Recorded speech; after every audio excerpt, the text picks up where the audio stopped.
108 இடங்கள் இருக்கு. இதுல விஜய் மொத்தம் 2 தொகுதிகளில் போட்டியிட்டு வெற்றி பெற்றிருக்கிறார்.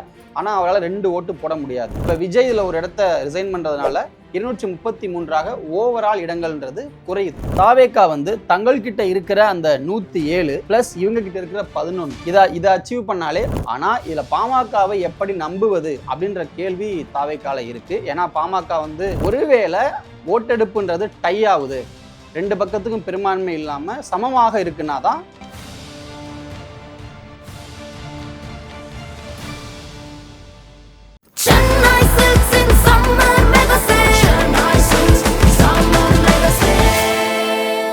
Chennai சில்க்ஸின் mega summer sale. தமிழக வெற்றி கழகம் சமீபத்தில் நடந்த தேர்தலில் 108 இடங்களில் வெற்றி பெற்றிருந்தாலும் கூட அந்த கட்சிக்கு மேஜிக் நம்பர்னு சொல்லக்கூடிய அந்த 117 அல்லது 18 தொகுதிகளை பெறுவதுன்றது ஒரு சவாலாக மாறி இப்போ அவங்க ஆட்சி அமைப்பதில் ஒரு சின்ன சிக்கல் உருவாகி இருக்கிறது. தமிழக வெற்றி கழகம் தான் ஆட்சி அமைக்க போகிறது அப்படின்னாலும் கூட அந்த நம்பர்ஸை அவங்க எப்படி வாங்க போகிறாங்க அப்படின்றது தான் இப்போ எல்லார் முன்னிலையிலும் இருக்கக்கூடிய கேள்வி. இப்போது அந்த நம்பர்ஸை தமிழக வெற்றி கழகம் எப்படிலாம் அச்சீவ் பண்ணலாம் அப்படின்றத நம்ம இந்த வீடியோவில் பார்க்கலாம். தமிழக வெற்றி கழகத்தை பொறுத்த வரைக்கும் அந்த கட்சிக்கு இப்போதைக்கு 108 இடங்கள் இருக்குது. இதில் விஜய் மொத்தம் 2 தொகுதிகளில் போட்டியிட்டு வெற்றி பெற்றிருக்கிறார். ஆனால் அவரால் 2 ஓட்டு போட முடியாது, ஒரு விரல் புரட்சி தான் பண்ணணும். ஸோ அப்போ 107 இந்த இடங்கள்ன்றது குறையும். இப்போது இதில் இன்னொரு விஷயமும் ஒளிந்திருக்கிறது. அதை நான் பாசிபிலிட்டி சொல்லும் பொழுது சேர்த்து சொல்கிறேன். ஸோ அப்படி பார்த்தா தமிழக வெற்றி கழகத்துக்கு மொத்தம் 107 இடங்கள் அப்படின்னு நம்ம வச்சுக்கலாம். இப்போ அவங்களுக்கு மெஜாரிட்டியை ப்ரூஃப் பண்ணணும்னா 118 தேவைப்படும். இப்போ விஜய் இதில் ஒரு இடத்த ரிசைன் பண்ணுறதுனால 233 ஓவரால் இடங்கள்ன்றது குறையுது. அப்படி குறையும் பொழுது 117 இருந்தாலே தமிழக வெற்றி கழகம் ஆட்சி அமைக்க முடியும் அப்படின்றது தான் சான்ஸ். ஸோ இதை எப்படி அச்சீவ் பண்ணலாம்? ஃபர்ஸ்ட் பாசிபிலிட்டி என்ன அப்படின்னு பார்த்தோம் அப்படின்னா, தாவேகா ஒரு விஷயத்தை ரொம்ப ஈஸியாக பண்ணலாம். அது என்னன்னா, திமுக கூட்டணியில் இருக்கக்கூடிய அந்த தோழமை கட்சிகள் கம்யூனிஸ்ட், விசிகா, ஐயுஎம்எல் இப்படி இருக்கக்கூடிய அந்த தோழமை கட்சிகளுடைய எண்களை தங்கள்கிட்ட அவங்க கொண்டு சேர்க்கும் பொழுது தேவையான நம்பர்ஸை பெற முடியும். அப்படி என்ன பண்ணலாம் அப்படின்னு பார்த்தோம்னா, திமுக கூட்டணியில் இருக்கக்கூடிய கம்யூனிஸ்டுகள் 2 கட்சிகள் கிட்டையும் 4 சீட்டு இருக்கு. அது இல்லாமல் காங்கிரஸ் கட்சிக்கிட்ட ஒரு 5 சீட்டு இருக்கு, விசிகா கிட்ட ஒரு 2 சீட்டு இருக்கு. ஸோ தாவேகா தங்கள்கிட்ட இருக்கிற அந்த 107 பிளஸ் இவங்க கிட்ட இருக்கிற 11 இதை அச்சீவ் பண்ணாலே அவங்களுக்கு தேவையான இடங்கள் அப்படின்றது கிடைச்சிடும்.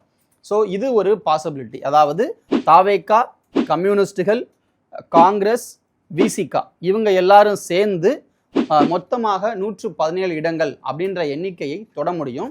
இது ஒரு சரியான ஃபார்மேஷனாக இருக்கும்னு தாவேகா நம்புது. ஏன் அப்படின்னா, விசிகா, கம்யூனிஸ்ட் மாதிரியான கட்சிகள் அப்புறம் காங்கிரஸ் மாதிரியான கட்சி ஒரு வல்னரபிளான பார்ட்டி கிடையாது. அவங்க தேவையில்லாமல் டென்ஷன் கொடுக்க மாட்டாங்க ஒரு அலையன்ஸில் இருக்கும் பொழுது.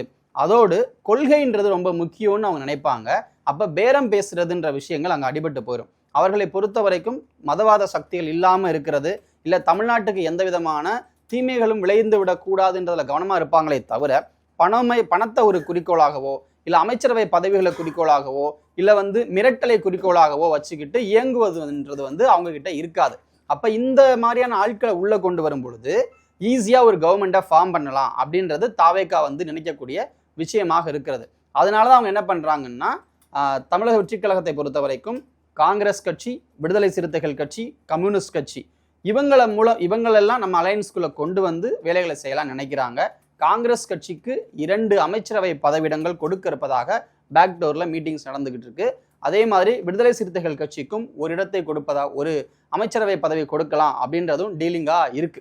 ஸோ இதெல்லாம் அங்கே பேசப்பட்டு கொண்டு இருக்கிறது. அஃபிஷியலாக வெளிப்படையாக இல்லாவிட்டாலும் பேக்டோரில் இந்த கான்வர்சேஷன்ஸ் போய்கிட்டு இருக்கு. இந்த பாசிபிலிட்டி ஒத்து வரல, வேற என்ன பண்ணலாம் அப்படின்னு பார்த்தோம்னா, இவர்களுக்கு பிறகு ஒரு முக்கியமான ஒரு 2 கட்சிகள் இருக்காங்க.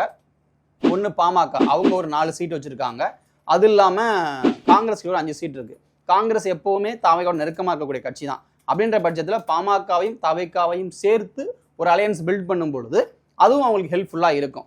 ஆனால் இதில் பாமகவை எப்படி நம்புவது அப்படின்ற கேள்வி தாவேகால இருக்கு. ஏன்னா பாமக பிஜேபி கூட நெருக்கமாக இருக்கக்கூடிய கட்சி, அதிமுகவும் நெருக்கமாக இருக்கக்கூடிய கட்சி. அப்படி இருக்கும் பொழுது அது ஒரு த்ரெட்டாக நம்மளுக்கு மாறும். இல்லை பாமக எப்பொழுது வேண்டுமானாலும் ஏதோ ஒரு காரணத்தை சொல்லி வெளியில் போக முயற்சிக்கக்கூடிய கட்சியாக இருக்கலாம் அப்படின்றதையும் அவங்க யோசிக்கிறாங்க. அதனால அந்த விஷயத்த வேண்டாம் அப்படின்றது அவங்க நினைக்கக்கூடிய விஷயமா இருக்கு. அடுத்து மூன்றாவது பாசிபிலிட்டி என்ன அப்படின்னா, அதிமுகவிடம் பேசி ஒரு வெளியிலிருந்து ஆதரவு அப்படின்ற விஷயம். இதுக்கான பேச்சுவார்த்தைகளும் போய்கிட்டு இருக்கு. எஸ்பி வேலுமணி அவர்களிடம் அதற்கான பேச்சுவார்த்தைகளை தாவேகா தரப்புல இருந்து தொடங்கியிருக்காங்க.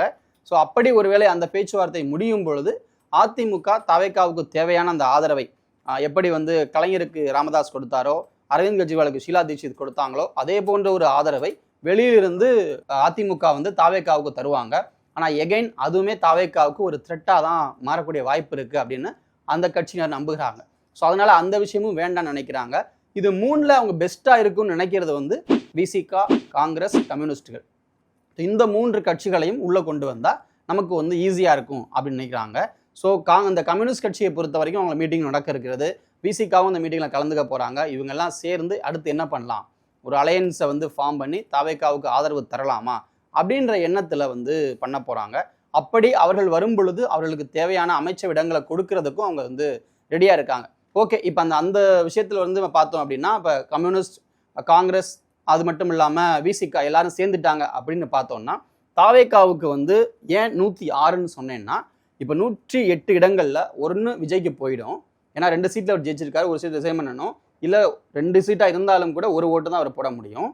இன்னொன்று ஸ்பீக்கர், தாவேகா சார்பில் ஒரு புரோட்டம் ஸ்பீக்கர், இடைக்கால சபாநாயகர்னு ஒருத்தர் இருப்பார்.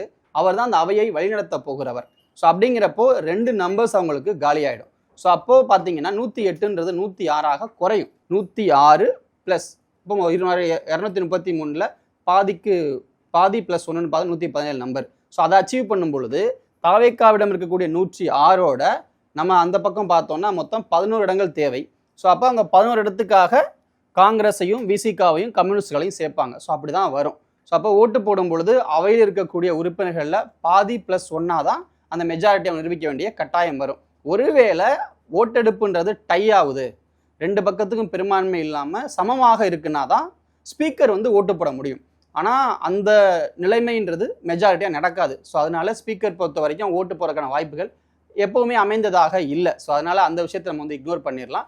ஆனால் ஃப்ளோர் டெஸ்ட்டுக்கு போகும்பொழுது தாவேகாவினுடைய நம்பர்ஸ் அப்படின்றது 106ஆகத்தான் அங்கே இருக்கும். அன்லஸ் அன்டில் அந்த ஃப்ளோர் டெஸ்ட் அப்படிங்கிறது டை ஆகாமல் இருக்குது அப்படின்னா தான் ஸ்பீக்கருக்கான ரோல் அங்கே இருக்கும், இல்லைன்னா தேவையில்லாமல் போயிடும். ஸோ இதுதான் இப்போதைக்கு இருக்கக்கூடிய விஷயங்கள். ஸோ இதை வச்சு பார்க்கும் பொழுது ஆளுநரை நாளைக்கு விஜய் சந்திக்கிறாரு.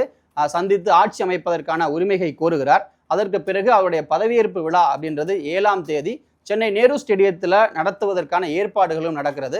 அன்னைக்கே அவர் பதவியேற்றுப்பார். பதவியேற்றதற்கு பிறகு ஆளுநர் தரப்பிலிருந்து 7 அல்லது 14 நாட்களுக்கு இடையில எந்த காலகட்டம்ன்றது சரின்னு ஆளுநர் நினைக்கிறாரோ அவ்வளோ நாட்களை கொடுத்து நீங்கள் மெஜாரிட்டியை ப்ரூஃப் பண்ணுங்க அவையிலன்னு சொல்லி அவருக்கு நேரம் கொடுப்பாங்க.